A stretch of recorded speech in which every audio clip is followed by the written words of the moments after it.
Olá, pessoal, bom dia. Meu nome é Bianca e eu estou aqui representando o Centro Acadêmico Herbert de Souza nessa 15ª Semana de Gestão de Políticas Públicas.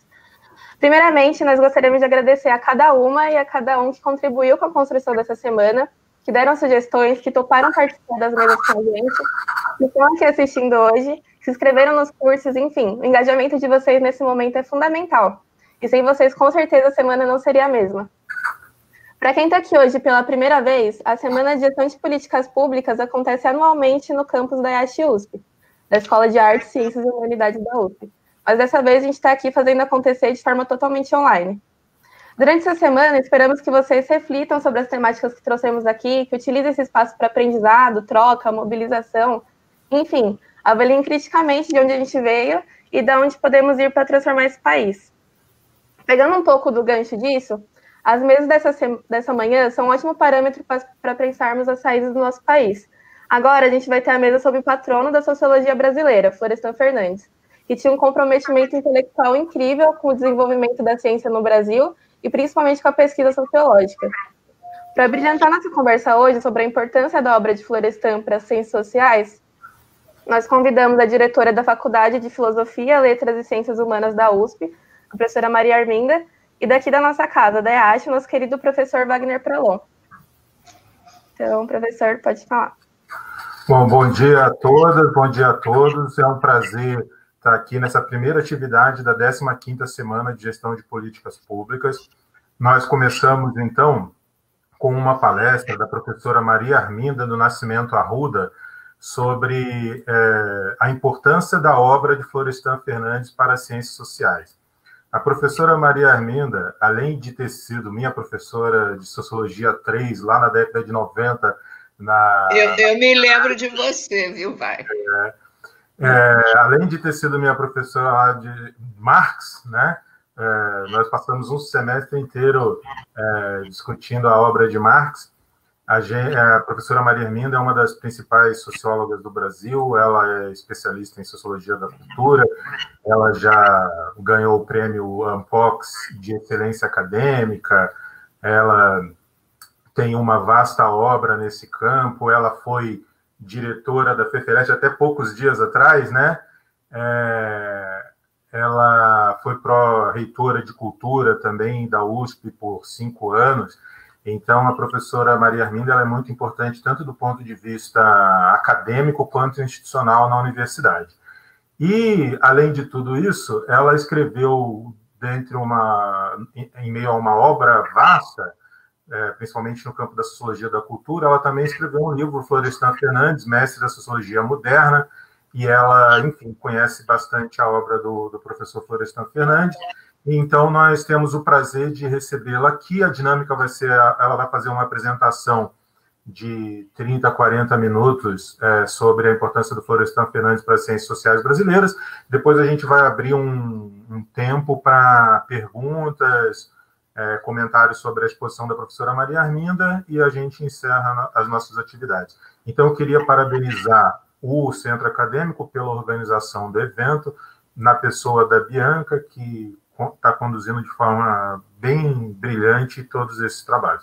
Então, agora eu passo a palavra para a professora Maria Arminda do Nascimento Arruda. Muito obrigado, professora, por estar aqui conosco. Muito obrigada, Wagner, Bianca. Eu é que quero agradecer muitíssimo esse convite para participar dessa semana sobre Estado, gestão pública e sociedade em meio à crise. Aliás, um ótimo tema. Quero agradecer ao Centro Acadêmico Herbert de Souza. Quero dizer do meu prazer estar hoje aqui. Eu me lembro do Wagner, foi meu aluno, e aí a gente vai vendo os alunos já na vida acadêmica, isso dá uma grande satisfação. E quero dizer para vocês que, finalmente, também quero agradecer ao Vitor, que entrou em contato comigo, e dizer que, finalmente, vocês me convidam para falar sobre Florestan Fernandes e dizer que esse momento de celebração, né, dos 100 anos de nascimento deste sociólogo, possivelmente o mais importante, com certeza, na verdade, sociólogo brasileiro, um sociólogo que tem uma vasta obra e que desenvolveu uma reflexão em vários campos e, ao mesmo tempo, teve um papel altamente relevante na vida pública. Portanto, eu gostaria, eu tenho muitas coisas para dizer para vocês, mas nesse momento a gente está trabalhando online e, ao mesmo tempo, temos que, naturalmente, até em função deste veículo, né, que é o veículo do computador, no qual nós trabalhamos hoje, né, como uma coisa rotineira, não é possível estender muito nenhuma exposição. Então, eu vou tentar situar duas questões que me parecem centrais na obra de Florestan Fernandes. De um lado, toda a sua aventura sociológica, de outro, como essa aventura sociológica tem uma relação com aquilo que o sociólogo José de Souza Martins chamou de consciência social. Já que o Wagner lembrou que ele foi meu aluno de Sociologia 3, que era o curso de Marx, foi republicada há um mês e pouco atrás uma entrevista de Florestan no livro que a EDUSP editou e organizado pela crítica literária professora Valnice Galvão, e ele cita uma frase do Marx, que é: a veracidade do saber é determinada numa situação prática. Então, eu tomo essa frase como mote para começar a minha exposição, que nessa abertura terá dois andamentos. De um lado, eu situo como não é de se surpreender, portanto, a vasta fortuna crítica a respeito da trajetória e da obra de Florestan, né? Florestan nasceu em 1920 e faleceu em 1995, e muito menos o volume de intérpretes que se debruçaram sobre os mais diversos ângulos do seu legado, bem como o aparecimento de novas gerações de pesquisadores dedicados a analisar a sua produção sociológica. Então, o interessante aqui é chamar a atenção, não só para o fato de que há uma vasta fortuna crítica sobre a obra de Florestan, mas que essas publicações recobrem gerações diferentes. Eu diria que eu estou na geração do meio, né? Na interpretação da obra de Florestan. E possivelmente eu tenha sido a pessoa, a primeira a fazer uma análise sistemática do conjunto da obra no projeto História das Ciências Sociais no Brasil, no qual eu participei, coordenado pelo sociólogo Sérgio Miceli, e que se desenvolveu a partir de meados dos anos 80 até os primeiros anos dos anos 90, e nesse projeto, uma das pesquisas que eu realizei foi sobre a formação das ciências sociais na USP, né? E não foi fácil, vou dizer para vocês, porque eu levei um pouco de susto quando as ciências sociais uspianas me foram demandadas como pesquisadora, porque era, ao mesmo tempo, lidar com a tradição na qual eu fui formada e ter que lidar, né, com a figura central da Constituição no campo da sociologia, mas não só, das ciências sociais uspianas, que era Florestan Fernandes. É muito difícil a gente escrutinar deuses, né? Naquele momento já tinha uma fortuna crítica sobre a obra de Florestan Fernandes. E finalmente, a obra, o Florestan é um sociólogo muito denso, ele não é um sociólogo de fácil acesso. Engana-se quem pensa isso, né? Então, desde os anos, meados dos anos 80, eu comecei a ler e a pensar sistematicamente sobre as ciências sociais uspianas, mas, sobretudo, sobre Florestan Fernandes. E por que razão? Aqui eu sigo aquela máxima de Pierre Bourdieu, né? Que tem uma frase que eu acho que serve de mote para isso. Ele diz: se você quiser entender a vida intelectual francesa do pós-Segunda Guerra e não tratar de Jean-Paul Sartre, você não entendeu nada, né? Ou não tratar do presidente da alta corte, você também não entendeu nada. Então, tratar das ciências sociais uspianas, mas também no Brasil, sem tratar do Florestan, seria um estudo a meio caminho, não daria para entender muito bem. E por que essas diferentes gerações? Essa é a pergunta. E agora tem toda uma nova geração pesquisando as obras de Florestan.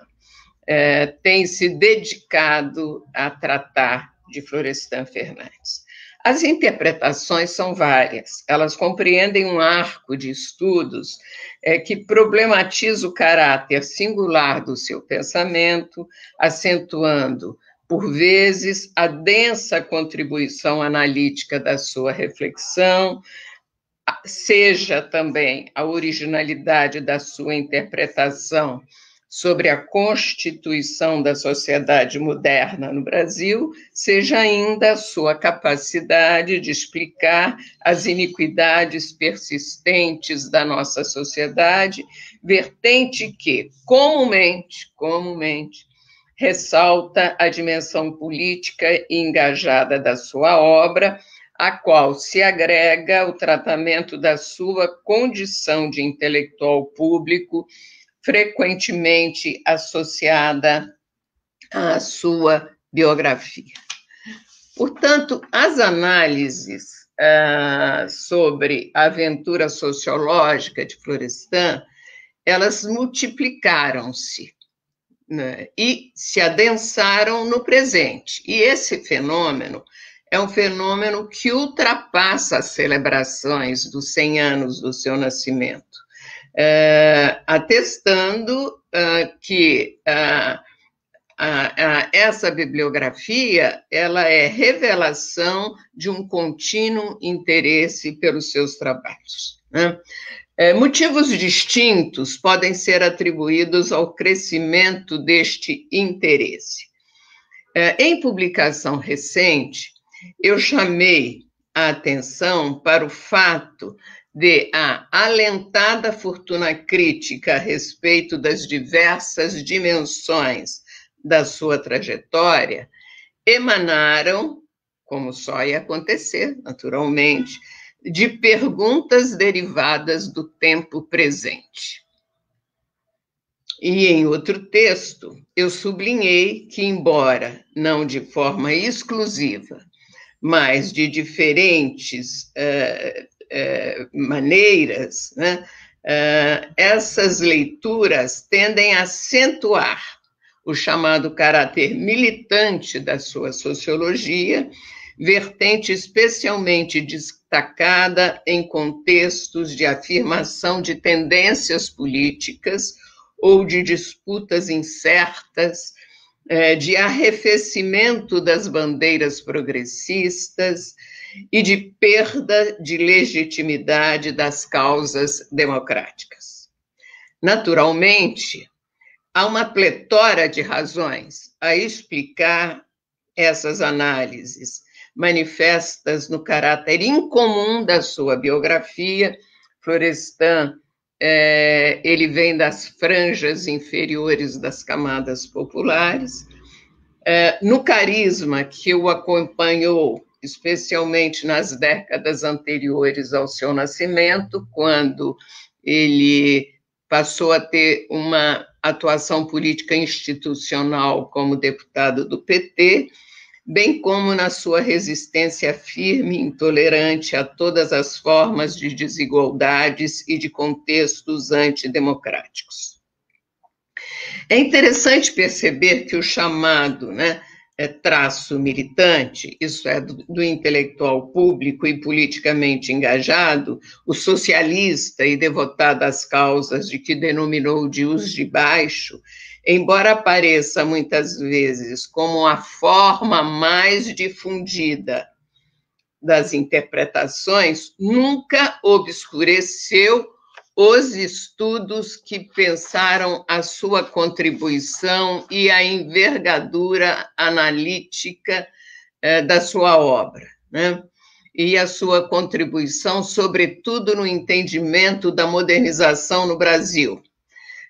Esses estudos são vários, e claro que eles não diminuíram o escopo crítico das suas análises. Quer dizer, é que não partir imediatamente, o ponto de partida é o militante e eu chego no militante. É tentar entender como essa sua obra, ela é uma obra densa, sociologicamente, e, ao mesmo tempo, o que advém dessa obra do ponto de vista das suas posições frente ao mundo. Os estudos do professor José de Souza Martins, do professor Gabriel Kohn, os meus próprios, a da professora Elide Rugai Bastos, da Unicamp, do professor André Botelho, do Rio de Janeiro, do Luiz Jackson e do Alejandro Blanco, o Luiz Jackson aqui da USP, o Alejandro Blanco, o argentino, enfim, há um conjunto de estudos que trataram nessa perspectiva. É nesse cenário que eu penso que as suas posições críticas, e elas existem, resulta do modo como Florestan construiu o seu problema analítico, da demarcação de um lugar inusual para interpretar a sociedade brasileira, qual seja o das camadas populares e aqueles que foram deserdados da modernização, presentes nos seus estudos sobre índios, negros, classes subalternas e trabalhadores. Em suma, eu creio que a dimensão radical de Florestan não se apreende satisfatoriamente quando se tem como ponto de partida e de chegada a denominada sociologia militante, mas antes, quando se pode revelar, por via da pesquisa e interpretação, que a sua crítica é parte integrante da estrutura interna da sua obra, para usar uma expressão de Antônio Cândido. Quando ele está tratando da literatura, diz, é preciso revelar como a sociedade é parte integrante da construção da obra literária. Reside aí, na minha visão, não só a originalidade e a força do pensamento de Florestan, mas a partir daí é possível elucidar as dimensões críticas das suas reflexões e os desdobramentos políticos da sua obra, que levam à afirmação do papel público dos intelectuais, sem empalidecer, todavia, a envergadura analítica dos seus trabalhos. Essa posição é uma posição que eu tenho adotado nos estudos sobre Florestan, e queria dizer para vocês o seguinte: eu já escrevi muito sobre Florestan. Pensar a obra do Florestan, eu costumo, parodiando o grande historiador Fernand Braudel, embora imagine a distância entre mim e Braudel seja absolutamente infinita, ele, no seu livro sobre o Mediterrâneo, na época de Filipe II, ele tem umas frases que eu acho notável, né? Que começa o livro dizendo: amei muito o Mediterrâneo, talvez por ser um filho do norte. Amei tanto que eu me dediquei a ele muito além da minha mocidade. E eu tenho um pouco essa impressão que eu dediquei anos demais pensando a obra do Florestan, e toda a sua sociologia impregnou a minha maneira de pensar também sociologicamente e de pensar o Brasil e as minhas próprias pesquisas, né? E por isso eu tenho sido mais reticente quando me convidam para falar sobre Florestan, porque eu nunca mais soube encontrar um ponto a partir do qual eu deveria construir as minhas exposições. E por que razão? Porque essa sociologia é uma sociologia que faz parte tanto de mim, né, que às vezes fica difícil estabelecer essa separação. Deveria até dizer, né, eu sou entendida, as pessoas que escreveram sobre mim, no prisma de que eu sou uma socióloga da modernização conservadora. Possivelmente, mesmo tratando de todos os fenômenos da cultura, da arte, da literatura, etc. O livro que eu ganhei o prêmio Jabuti, que é o Metrópole Cultura, é um livro que trata, no fundo, dos impasses da modernização brasileira do ângulo da cultura, né? Então, eu tenho um pouco de dificuldade, por vezes, de expor sobre Florestan agora. Mas o que eu quero dizer, em termos mais explícitos, é que o problema da obra de Florestan, que é a problemática que o acompanha, é entender a modernização capitalista, embora dependente, combinada a um regime político autocrático, e autocracia não é autoritarismo, autocracia é relação privatista com o poder, e muitas vezes antidemocrático e social, e altamente injusto do ponto de vista social. Portanto, o problema sociológico, desse modo, ele se transformou no problema a ser explicado, que é explicar o país. E isso fez com que Florestan, eu acho que a força e a qualidade da sua obra deriva exatamente daí, né? Porque ele conseguiu e ainda consegue responder questões centrais do processo de modernização da sociedade brasileira ao longo do século XX, do qual ainda todos nós somos tributários, né? Essa visão, né, que é uma visão que eu desenvolvi nos meus trabalhos, na verdade, eu tento chamar a atenção para o fato de que a obra do Florestan é uma obra de tal envergadura que não dá para reduzi-lo imediatamente a dizer é a obra de um militante. O que é de fato um militante, né? Às vezes dizem até que ele foi um militante solitário. Agora, a militância é uma ação pública, é uma ação social, então ninguém é militante solitariamente, né? Nós sabemos disso, porque a política, vocês sabem melhor do que eu, é uma ação social, é uma ação da polis, né? É uma ação na sociedade.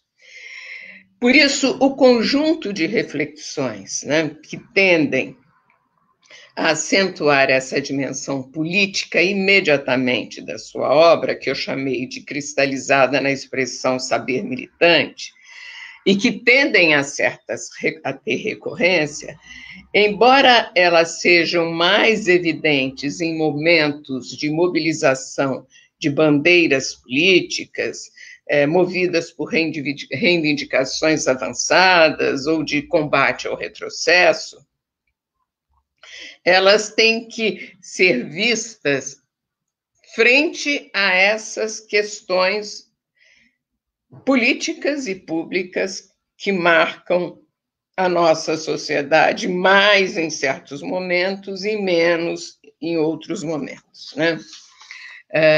Então, há uma inerência entre a pauta pública e os trabalhos de interpretação da herança sociológica de Florestan. Naturalmente, há muitas razões para isso, né? E, a despeito de todas as formas de desigualdade e de contextos antidemocráticos, né, no qual estamos imersos, a crítica da sociologia de Florestan, quando tem como ponto de partida, digamos, a militância e o ponto de chegada, tende a obscurecer a envergadura interpretativa de sua obra, né? Apesar, então, de eu não, nesse momento, nem daria e nem é o meu objetivo, avaliar a bibliografia escrita a partir das múltiplas facetas de Florestan, eu quero chamar a atenção que, nesse momento, que o problema central é tratar dos dilemas de construção do Brasil moderno, dos dramas que ainda nos perseguem e se agudizam em certos momentos, a exemplo da atual conjuntura que vivemos no Brasil, né? Nesse registro, vale a pena reproduzir dois trechos escritos por Florestan em dois prefácios construídos no momento posterior ao seu afastamento compulsório da universidade pela ditadura, na fase em que suas críticas se agudizaram, inclusive a respeito do conhecimento pretensamente neutro, né? Em Circuito Fechado, que é um livro de 1976, é uma espécie de balanço intelectual, ele escreveu, e eu o cito, né? O sociólogo tende a aventurar-se às construções de longa duração e a vincular os resultados da investigação histórica com as descobertas da pesquisa de campo. Isso em 1976. Explicitamente, o que Florestan está dizendo? Que ele concebe o métier do sociólogo no entrecruzamento entre pesquisa e interpretação abrangente, entendida como dever, independentemente das condições políticas. Em A Revolução Burguesa, um livro de 1975, quer dizer, portanto, publicado um ano antes de Circuito Fechado, o que ele fala? É preciso que o leitor entenda que não projetava fazer obra de sociologia acadêmica, entre aspas. Ao contrário, pretendia, na linguagem mais simples possível, resumir as principais linhas da evolução do capitalismo e das sociedades de classes no Brasil. Trata-se de um ensaio livre que não poderia escrever se não fosse sociólogo, mas que põe em primeiro plano as frustrações e as esperanças de um socialista militante. Essas passagens, elas elucidam concepções de Florestan sobre o conhecimento sociológico, ou seja, longe de ser neutro, o domínio pressupõe pesquisa e saber especializado. Na mesma época, escrevendo sobre a universidade na América Latina, chamou atenção para a necessidade da pesquisa inovadora. E eu vou citá-lo novamente. Poucas são as escolas entre as melhores da América Latina, nas quais o eixo exclusivo e absorvente da vida intelectual dos universitários gira em torno de suas ocupações docentes de pesquisa e de criação original. Percebe-se nessas afirmações que, nos textos mais diretamente presos à intervenção, Florestan reafirma sua adesão, mesmo nesses textos, a regras da pesquisa e da produção do conhecimento.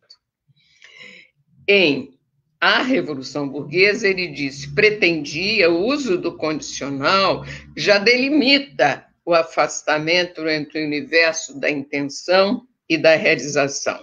Quer dizer, não poderia escrever se não fosse sociólogo, né?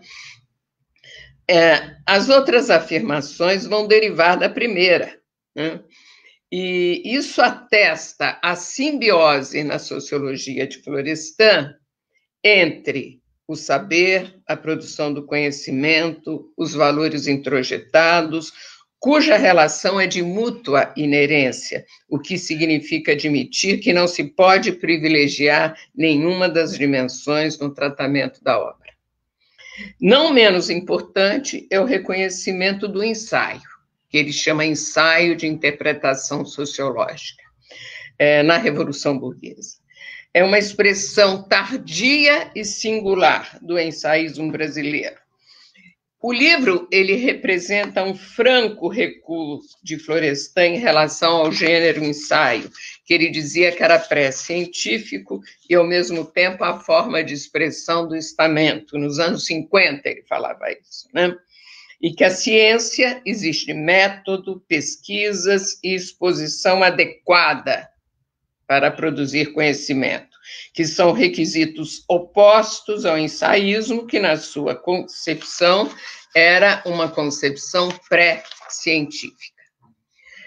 A incorporação do ensaio atesta essa espécie de superação das concepções de Florestan sobre o gênero ensaístico, ao mesmo tempo em que expõe a relação necessária entre o cientista social imerso nos problemas da sua sociedade e a reflexão sociológica de amplo escopo. É o que ele faz em A Revolução Burguesa.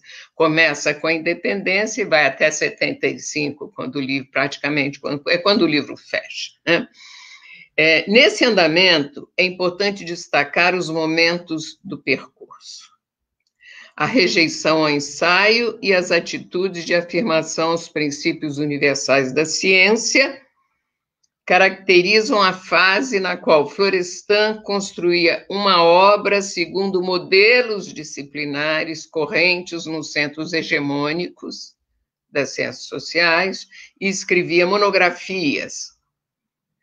A própria experiência de pesquisa revelou os limites da cópia teórica. E ele faz um esforço metodológico, dizendo, nós que estamos na periferia, nós temos condições privilegiadas para pôr em questão as teorias consagradas, porque nós somos um tipo desviante, né? E as teorias consagradas foram concebidas em contextos diferentes. Então, essa experiência, né, tratar da modernização do Brasil, criou a percepção da dificuldade da aplicação, né, desses procedimentos em contextos como o brasileiro. Também a discrepância entre os critérios abstratos da ciência frente a uma realidade divergente das orientações originais, questionando o próprio modelo. A reflexão de Florestan, especialmente, distingue-se por ser uma espécie de metasociologia, uma vez que combina análises e tratamento dos instrumentos da construção interpretativa. Deriva daí um conjunto de trabalhos sobre teoria e método, bem como sobre a forma de expressão e das manifestações particulares da sua perspectiva crítica. Nesse conjunto, os impasses de realização da sociedade moderna no Brasil propiciaram a emergência de visões críticas e céticas a respeito da nossa modernidade. Porém, em Florestan, essas concepções são levadas ao limite, aprofundando o caráter da sua sociologia enquanto disciplina interpretativa da consciência social, reatualizando as formulações clássicas de origem, né? Ele lembra não só o Marx, mas a frase do conservador Freier, né? Aquela frase conhecida: só pensa algo sociologicamente quem quer algo socialmente, né? Penso, então, que a obra de Florestan, pelo menos desde a Revolução Burguesa, exprimiu um aprofundamento da crítica em decorrência da história brasileira naqueles anos e do modo como o regime autoritário o atingiu e o afastou da vida acadêmica. Mas já na monografia A Integração dos Negros na Sociedade de Classes, livro que eu analisei mais detidamente no último artigo, que ainda não saiu publicado, que eu escrevi sobre Florestan para a revista do IEA, que não dá para falar todas as coisas, naturalmente. Esse livro, ele tem uma visão cautelosa, mas ele tem ainda uma aposta, como ele apostava na sociedade moderna no Brasil, no início dos anos 50, com o livro Mudanças Sociais no Brasil. Ele fala: São Paulo vai ser a era da sociedade científica e tecnológica, a era, enfim, da modernização que se realiza. A Revolução Burguesa já não mais, não tem aposta. No entanto, a integração do negro na sociedade de classes é um livro no qual é possível, eu vou falar no fim um pouquinho, já estou indo para o fim, para não falar demais, sobre ele, não só ele está na gênese da Revolução Burguesa, a sua obra mais alentada, como ele permite tratar das questões do racismo nos tempos de hoje. No entanto, esse movimento de Florestan jamais foi simples, tampouco resultou de posições por ele assumidas e que se manifestavam de modo a guiar as suas análises desde sempre, como se também essa dinâmica fosse comandada do exterior, como se a sua obra tivesse uma heteronomia, né? A grande diferença, eu acho, que deriva da forma como as suas concepções são componentes dos problemas sociológicos que construiu e cujos desdobramentos produziram análises fundas sobre as desigualdades sociais, frutos de pesquisa sobre as camadas populares. Vejam bem, esses livros hoje importantes que têm aparecido sobre as desigualdades. Estou pensando no livro do Piketty, né, do Thomas Piketty, e estou pensando em todas as novas pesquisas que revelam como na pandemia as desigualdades não só se aprofundaram, mas como a riqueza dos mais ricos aumentou 100%. Imagine a barbaridade disso, né? E isso no mundo e no Brasil também. Em outros termos, o lugar a partir do qual ele tratou da modernização brasileira, que eu disse que é parte integrante da sua trajetória, passou a compor o problema de análise e construir os pilares da interpretação e a responder pela envergadura da ciência social que produziu. É dessa forma que ele pôde explicar a modernização conservadora instaurada pelo regime pós-64, 1964, reformulando visões correntes sobre o Brasil. O seu empreendimento sociológico reproduziu os rumos e os impasses da história brasileira ao longo do século XX.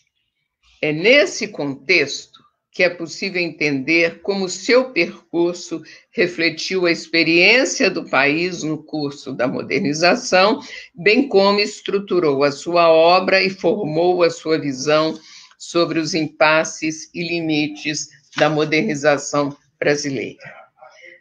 Os estudos de Florestan, aos quais já me referi, sobre as relações raciais, expuseram a raiz do chamado racismo estrutural, uma vez que explicam os fundamentos do preconceito e, no caso brasileiro, a sua relação intrínseca com a estratificação de classes, as formas arrevesadas da modernização, o caráter privatista da ordem social competitiva, a estrutura autocrática do exercício do poder, que resultaram na profundidade da desigualdade social no Brasil. Nesse sentido, a obra de Florestan revela inequívoca atualidade.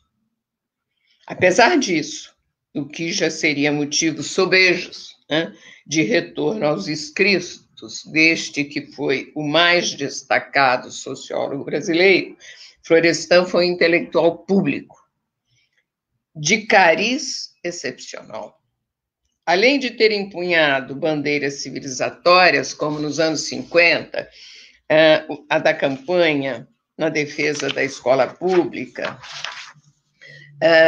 mesmo após o seu afastamento compulsório da universidade, do retorno do exterior, não deixou de atuar contra todas as manifestações antidemocráticas, tampouco ignorou compromissos políticos partidários, como era o caso da sua filiação ao PT, né, e o fato de que ele atuou ativamente na Assembleia Constituinte em defesa de bandeiras democráticas.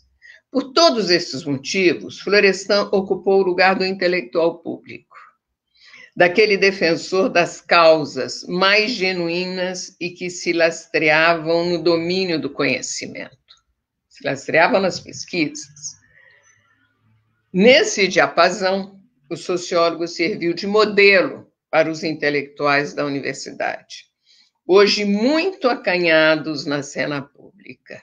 A universidade hoje é uma imensa instituição que segue regras que dominam a vida universitária, exteriores à construção do saber científico, e, ao mesmo tempo, isso produz um acanhamento, né, dos cientistas e intelectuais frente à cena pública. Quer dizer, as universidades, como organismos administrativos, limitados por compromissos, muitas vezes externos aos nossos muros, têm feito da vida dos acadêmicos um conjunto de ações para seguir regras externas a ela. A sua adesão à ciência, no caso de Florestan, se realizou em uma conjuntura na qual os intelectuais eram instados a se tornarem atores públicos. Interessante recuperar suas palavras, e aí eu vou terminando. O problema é da objetividade. O conhecimento, e é na entrevista dele recém-publicada, o conhecimento precisa ser um conhecimento verificável, objetivo, que outros investigadores possam controlar. Neutralidade no sentido da indiferença, do cada um que faça o que achar melhor, isso já seria admitir que o intelectual vai além do mandarim, livre para desfrutar todos os benefícios, sem precisar dizer à sociedade a que vem.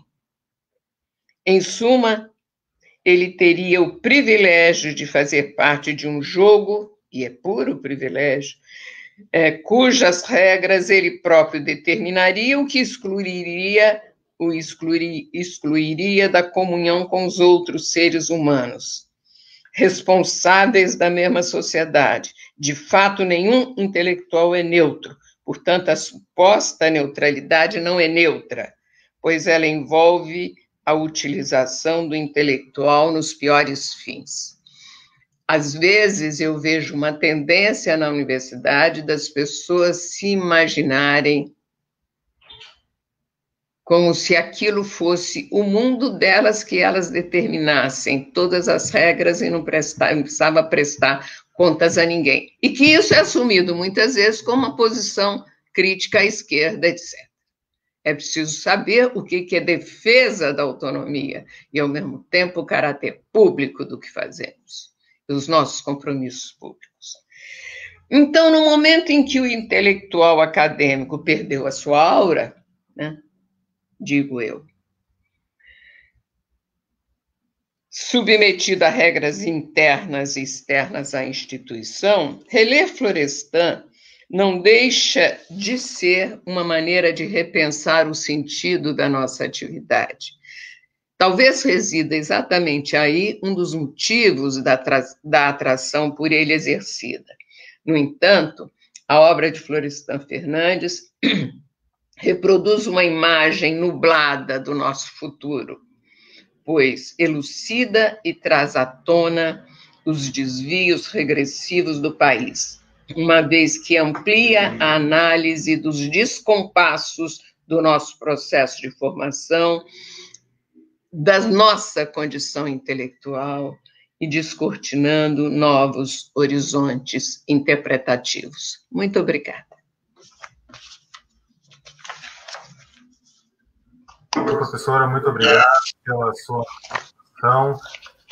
Eu queria novamente... Então, nós temos aqui 15 minutinhos para a gente debater, perguntar, dirigir perguntas para a senhora. E eu queria, novamente, então, parabenizar o Centro Acadêmico por começar a Semana de Gestão de Políticas Públicas celebrando essas duas grandes figuras. Eu estava verificando aqui que o Florestan nasceu em 1920, no dia 22 de julho. 4 dias depois, o Celso Furtado, que é o nosso segundo homenageado, nascia lá em Pombal, na Paraíba. Então, foi uma semana abençoada, né, para as ciências sociais brasileiras. Em 4 dias de diferença, nasceram o Florestan e o Celso Furtado. Mas eu acho que a sua exposição... Assim, para dar o primeiro chute na bola, né, nesses 15 minutos aqui que a gente tem de conversa, antes da próxima palestra sobre o Celso Furtado, eu achei assim, fantástica a sua exposição sobre esses 3 pontos, né, a aventura sociológica do Florestan, a consciência social e a sua presença na cena pública. Eu acho que foram os 3 grandes pontos que a senhora destacou, né? E eu acho assim, que a senhora marcou muito bem assim, a densidade e a amplitude da obra dele, que tratou de questões assim tão relevantes como no início da obra, né, dele, a questão do folclore, a questão do índio, né, quando ele se dedicava mais à etnologia, né, da sociedade tupinambá, depois a questão do negro, depois a questão do capitalismo e da burguesia no Brasil, né, a formação da ordem social competitiva no Brasil, e também uma reflexão densa, teórica, sobre o próprio fazer, né, sobre o próprio trabalho sociológico e etnológico. Então, a pergunta que eu teria que fazer para a senhora é a seguinte. Primeiro, se a senhora me permite, uma coisa um pouquinho mais de cunho pessoal. Eu sei que a senhora, quando a senhora começou a sua trajetória, estava sendo, assim, poucos anos depois, ele foi cassado quando a senhora estava começando a se formar em Ciências Sociais na USP, poucos anos depois, ele ia ser cassado. Então, eu queria saber se a senhora tem algumas palavras sobre, eventualmente, uma experiência pessoal com ele como professor, e sobretudo, a senhora enfatizou o aspecto acadêmico, sobre a importância dele institucional para as ciências sociais brasileiras. E, em segundo lugar, eu acho que a senhora marcou muito bem no final da sua fala sobre essa diferença entre assim, a entrega que ele teve como sociólogo também, como uma figura da cena pública, contrastando com o acanhamento atual dos cientistas sociais na cena pública. Então, eu gostaria de perguntar, essa é a minha segunda pergunta, além da importância institucional e, eventualmente, de uma experiência pessoal que a senhora teve com ele, que marca... que semelhanças e diferenças a senhora vê entre o trabalho sociológico que ele fazia, o trabalho que nós fazemos hoje nas ciências sociais, e como, de uma certa forma, o trabalho do Florestan pode influenciar, marcar e inspirar o trabalho das novas gerações de cientistas sociais? Então, isso só para dar o começo, né? Porque depois eu já colho e faço algumas perguntas aqui que o pessoal for apresentando na caixinha de comentários. Posso responder, Wagner? Sim. Tá. Olha, só tem uma coisa uma pequena correção. Quando Florestan foi cassado, é quando eu estava entrando. Eu não fui aluna dele. Ele saiu, né? E, ao mesmo tempo, ele eu não convivi com Florestan. Eu estive com ele algumas vezes, depois que ele já era o Florestan, e eu mal estava começando em alguns eventos científicos, mas eu ia lá para ouvir ou para apresentar uma comunicação, e ele era o grande intelectual celebrado, nem tinha coragem de falar com ele, né? E estive com ele também, às vezes, em certos contextos assim, sociais, como, por exemplo, um jantar de fim de congresso, situações desse tipo. Eu nunca privei da convivência com Florestan, não fui aluna dele, porque não dava, ele saiu. Quando eu fui aluna dos discípulos dele, professor Martins, professor Gabriel, enfim, vários outros, tá? Não, portanto, não tenho essa experiência. A minha experiência com a obra de Florestan derivou, como eu disse, do projeto, mas e depois, quando eu entrei como professora da sociologia em 88, fim de 88, eu comecei a conviver com a Heloísa Fernandes, que é minha amiga até hoje, a socióloga, filha de Florestan, também de outra geração. Bom, então, você me faz perguntas importantíssimas, né? E que eu teria que ter mais tempo e também pensar, né? A questão da presença social do Florestan na cena pública e o acanhamento atual dos intelectuais. Nesse período, nesses 4 anos que eu fiquei como diretora da Faculdade de Filosofia, depois de ter ficado 6 como pró-reitora, eu tenho uma história de fato, né? Você falou isso, institucional. Eu insisti muito em dizer que a Faculdade de Filosofia tinha que ter uma posição pública como instituição de pesquisa, contribuir para o debate público. Não é que a gente pessoalmente não faça, eu escrevo, todo mundo escreve, a gente sabe, aparecemos nos jornais, escrevemos, não é disso que eu estou falando, é força institucional, que marca as instituições e que deve marcar uma instituição pública como a USP, né? E eu confesso que eu saio meio desiludida em relação a isso, porque a universidade hoje, nós ficamos totalmente voltados para as nossas pequenas paixões. O conflito do departamento, a disputa de não sei o quê, enfim, coisas dessa ordem. Então, eu acho que nós teríamos que aderir às grandes paixões, né?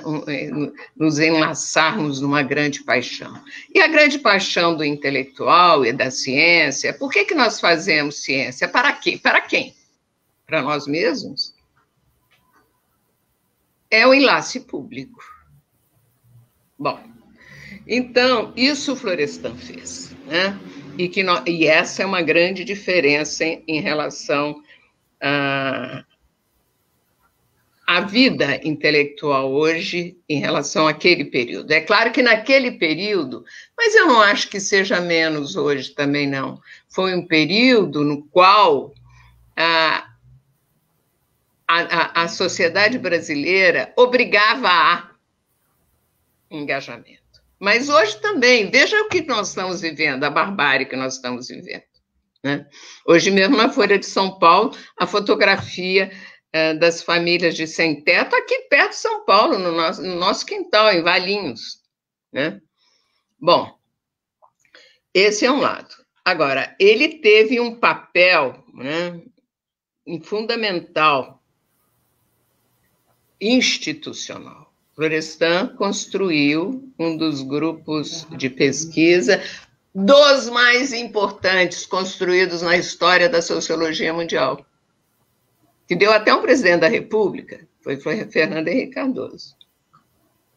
Ottaviani, Fernando Henrique Cardoso, Maria Silva, são inúmeros em torno de um tema, de um problema, em torno de um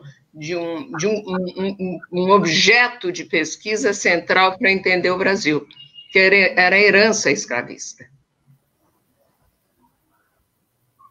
Para entender os impasses da nossa modernização. E ele construiu, de fato, ele deu a identidade e ao mesmo tempo,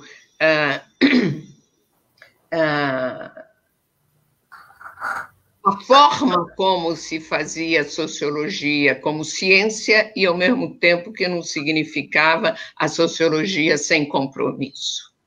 Né? E isso é um papel institucional altamente relevante. Altamente relevante. Isso é um papel... E ele construiu a cadeira de Sociologia 1. A chamada cadeira de Sociologia 1. Né? Que tinha o Zé de Souza Martins, Gabriel Kohn, eu posso, Maria Silva Carvalho Franco, Maria Alice Mecarini Forac, a gente pode desfiar vários aí. Bom, a outra coisa, o que nós fazemos hoje, é claro que os contextos são diferentes, né? Eu acho que a institucionalização da pós-graduação, que foi importante, é importante, não põe em dúvida isso, fez com que nós pensássemos muito circunscritamente. Os trabalhos hoje não têm ambição. E o formato da universidade impede isso. Nós não temos ambição explicativa, o que nos permite também, o que também nos afasta da originalidade. Então, nós temos... Os professores são competentes, nós sabemos que nós temos pós, escrevemos, nos doutoramos, a gente sabe dominar as regras. Então, você ensina para os seus alunos, os trabalhos são muito bem feitinhos, não é que tenham grandes problemas, mas chegam aqui. E isso é muito diferente. É um momento muito diferente. Excelente. Então, como é que a gente faz pergunta, levanta, acho que a gente só tem 5 minutinhos, talvez uma ou duas perguntas muito breves. Como é que a gente pergunta, Bianca, se o pessoal tem perguntas? Eles escrevem nos comentários aqui? Aliás, tem essa possibilidade? Isso. Tem, eles estão no Facebook. Acho que, por enquanto, não tem nenhuma pergunta. Então, a gente pode ir encaminhando para o final mesmo, para não atrasar a próxima mesa, que começa agora às 11h20. Tá ótimo.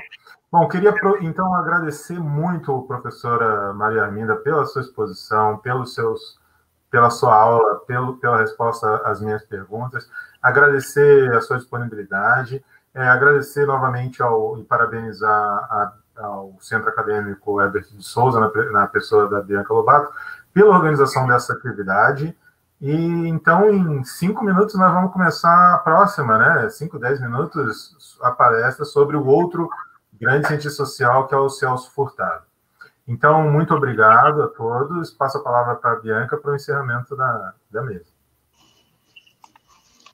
Obrigada, professor. Obrigada, professora, pela presença. A gente está muito feliz de ter a participação de vocês dois aqui com a gente.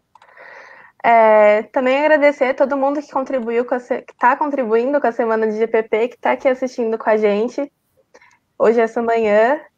Agora, 11h20, continuando aqui no Facebook do Centro Acadêmico, a gente vai ter a mesa de 100 anos do Celso Furtado. Às 13 horas, a gente tem uma oficina, que é Oficina 2020, Eleições, Participar por quê? E à noite, às 7 horas, a gente tem uma palestra sobre participação social e políticas públicas.